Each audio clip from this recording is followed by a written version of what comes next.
भारत में इतिहास कभी लिखा नहीं गया। जो ऐतिहासिक है उससे जो सीख मिली वो लिखा गया। तो ये भूल जाएगी कि उसमें कहानी कितनी और सत्य कितना है, भूल जाएगी अब, क्योंकि तो वाद विवाद का विषय। देखिए, मूर्ख लोग वाद विवाद करते हैं। उससे सीखा क्या आपने? इतिहास जो हमारा प्राचीन इतिहास है उससे सीखा क्या? वो ज्ञानी के लिए महत्वपूर्ण है, न कि बहस करना है कि क्या सच है क्या झूठ। इस माया में कुछ भी सच नहीं है। जो ये जान गया वो बहस क्यों करेगा? जो अर्ध ज्ञानी बहस करते हैं, ज्ञानी मौन रहते हैं। आपको वो जो सिखाया जा रहा है वहां पर कहानियों में, कथाओं में, और इतने सुंदर ढंग से लिखी गई है, गीत के रूप में लिखी गई है, क्योंकि ताकि वो याद रहे आपको। एक बार सुन ले आपको सब याद हो जाए, ऐसा लिखा गया। वो याद सभी कर लेते हैं, सीखता कोई नहीं है, मैंने देखा है। मेरा जो मामला है ठीक उल्टा है। मुझे याद कुछ नहीं रहता, लेकिन वो क्या कह रहे हैं वो जरूर मैं सीख जाता हूँ। यदि आप वो महाभारत आदि या जो पुराण आदि है, यहाँ तक कि उपनिषदों में भी कथाएं हैं, वो तत्व जान ले उनका, वो क्या सिखा रही हैं, तो आपको किसी गुरु की भी जरूरत नहीं। फिर वही गुरु है। फिर यदि आपकी बुद्धि इतनी तेज है कि आप समझ पाए कि वो क्या लिखा गया है वहां पे, क्या बताना चाहते हैं वो कहानी के माध्यम से, गीतों के माध्यम से, तो आप स्वयं गुरु हैं फिर तो। लेकिन ऐसा होता नहीं है। ज्ञान लेने के लिए वो किस माध्यम से आया है, वो सत्य है या झूठ, ये जानना जरूरी नहीं है। वो ज्ञान क्या है ये जानना जरूरी है। आपके गुरु कितना सच बोलते हैं, कितना झूठ बोलते हैं, आपके लिए महत्वपूर्ण नहीं है।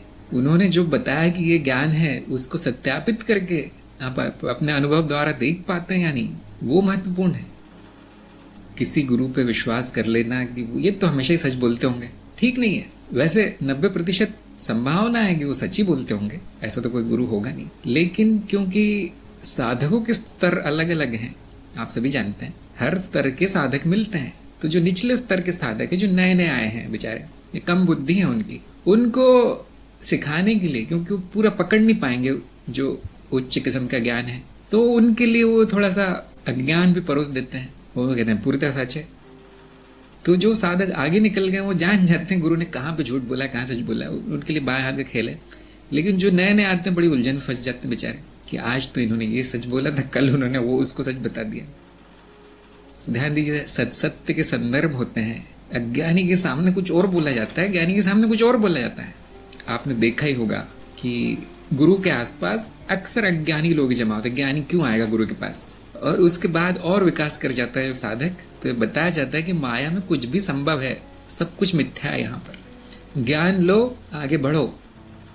पहले चरण में सत्य मान लेना है, उससे ज्ञान ले लेना है। देखिए, ज्यादा दिमाग नहीं लगाना हमें, सत्य है सब, सारा इतिहास सारा सीख लीजिए आप। दूसरे चरण में प्रश्न चिन्ह लगाना है कि कहानी को सच मानूं या उसकी सीख जो मिल रही है, शिक्षा जो मिल रही है, उससे सच मानूं। और किसको आप सच मानेंगे? कहानी का तो प्रमाण नहीं है, लेकिन जो सीख मिली है उसका प्रमाण है, वो आपके अनुभव में मिल जाएगा प्रमाण।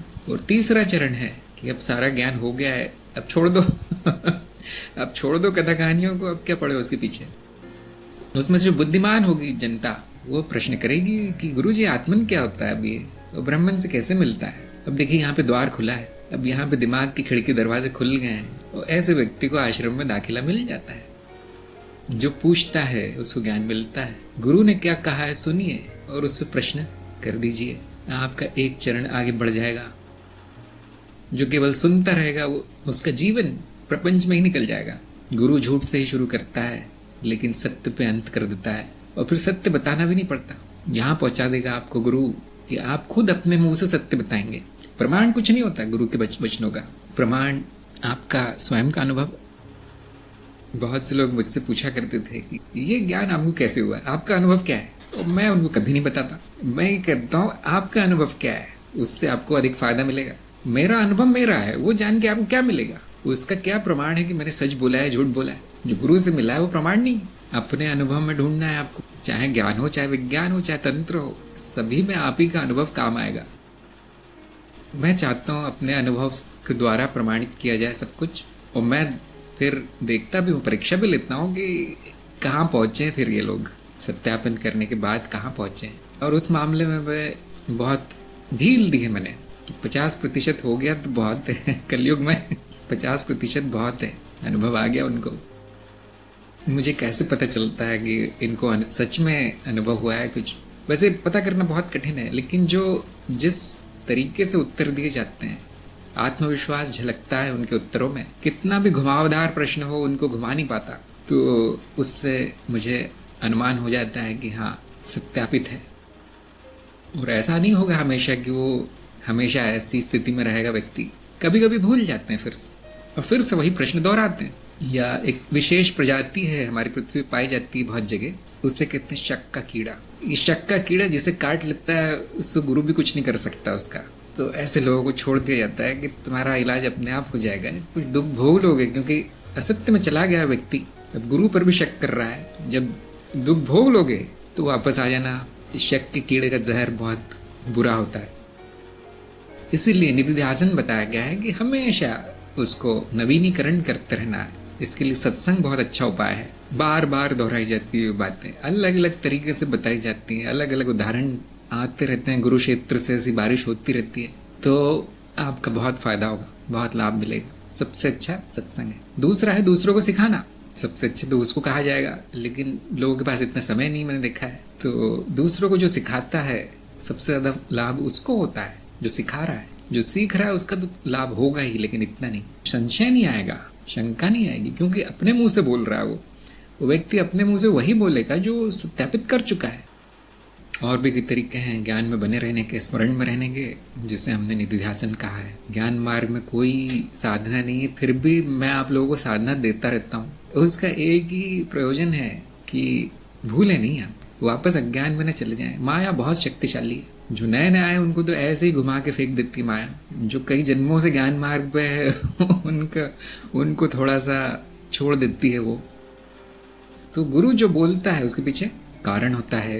एक साधक के लिए जो उत्तर दिया गया है वो जरूरी नहीं हर साधक के लिए लागू हो, बिल्कुल जरूरी नहीं है।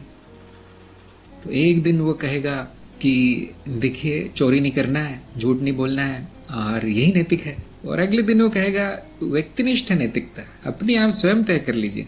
तो इसमें लोग ये भूल जाते हैं किसको बताया गया है, किसको बताया था। सत्संग की रिकॉर्डिंग हो गई, अब उस पर ये तो नहीं पता चलता कि सामने कौन था। सामने कौन था वो तो गुरु को ही पता है। गुरु ने उसमें अशुद्धियां देखी कि ये अशुद्धियां जब तक दूर नहीं होगी इसकी प्रगति नहीं होगी, और ठीक वो उत्तर दिया जो उसी काम का है। और हो सकता है अगले दिन किसी ऐसे साधक ने पूछा हो नैतिकता के बारे में जो कि इतनी प्रगति कर गया है, इतनी बुद्धि उसकी हो गई है, क्या नैतिक है उसका निर्धारण कर सकता है। जो सुन रहा है उसको इस बात का कोई ज्ञान नहीं होता कि ऐसा क्यों बोला। इसीलिए मैं कहता हूँ सबको अपना ज्ञान लेके आना चाहिए सत्संग में। दूसरों को मत देखिए आप, दूसरों को क्या उत्तर दिया था, यही परम उत्तर है। ये तो मूर्खता है। उत्तर बहुत सारे होते हैं गुरु के पास, हर व्यक्ति के लिए एक उत्तर है, आपके लिए भी एक उत्तर है। और आपको अपना व्यक्तिगत अज्ञान प्रकट करना है। जो आपके लिए बताया गया है वो आपका सत्य है, ये कारण है। दूसरा, गुरु ये नहीं चाहेगा कि सब मेरे पे अंधविश्वास करे, इससे उसकी बुद्धि चलना बंद हो जाती है व्यक्ति की। अब हर चीज वो गुरु से पूछेगा। जैसे यहाँ पर भी कुछ लोग हैं, कुछ लोग मैंने निकाल भी दिया है सत्संग से, जो ऐसे हो गए थे वो कि जो गुरु ने बोल दिया वही ठीक है। तो गुरु जी कौन से रंग के कपड़े पहनूं, कौन सा खाना खाऊं, बाथरूम कब जाना चाहिए, मैंने कहा तुम पहले सत्संग से जाओ, इतना सीख लो पहले इतना सीख लो फिर ज्ञान मार्ग में आना। तो ऐसा क्यों? क्योंकि उसके मन में एक भ्रांति है कि गुरु जो बोलेंगे वो सत्य होगा। नहीं नहीं, तुम ब्रह्म हो, ये सत्य है। अच्छा गुरु जी समझ में तो नहीं आया, नहीं मान लो बस तुम, अब क्या प्रगति हुई उसकी। नहीं गुरु जी बता दीजिए ब्रह्म कैसे हूँ मैं तो मनुष्य हूँ, निकल जाओ मेरी सत्संग से। ऐसा नहीं होगा कभी ऐसी प्रगति नहीं होगी उसकी। इसलिए वो कहाँ है वहां से शुरू करना पड़ता है।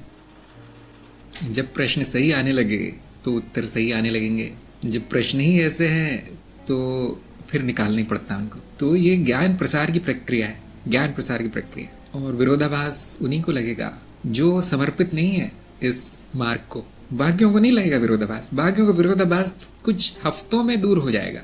जो समर्पित नहीं है वो बैठा रहता है, कभी एक वीडियो देख लिया, फिर 2-3 महीने बाद आधा वीडियो देख लिया, फिर 1 साल बाद आके 1 मिनट का वीडियो देख लिया, 5 मिनट सत्संग में आके चला गया। अब ऐसे व्यक्ति के लिए तो विरोधाभास उसका जीवन है, फिर तो समर्पित नहीं है।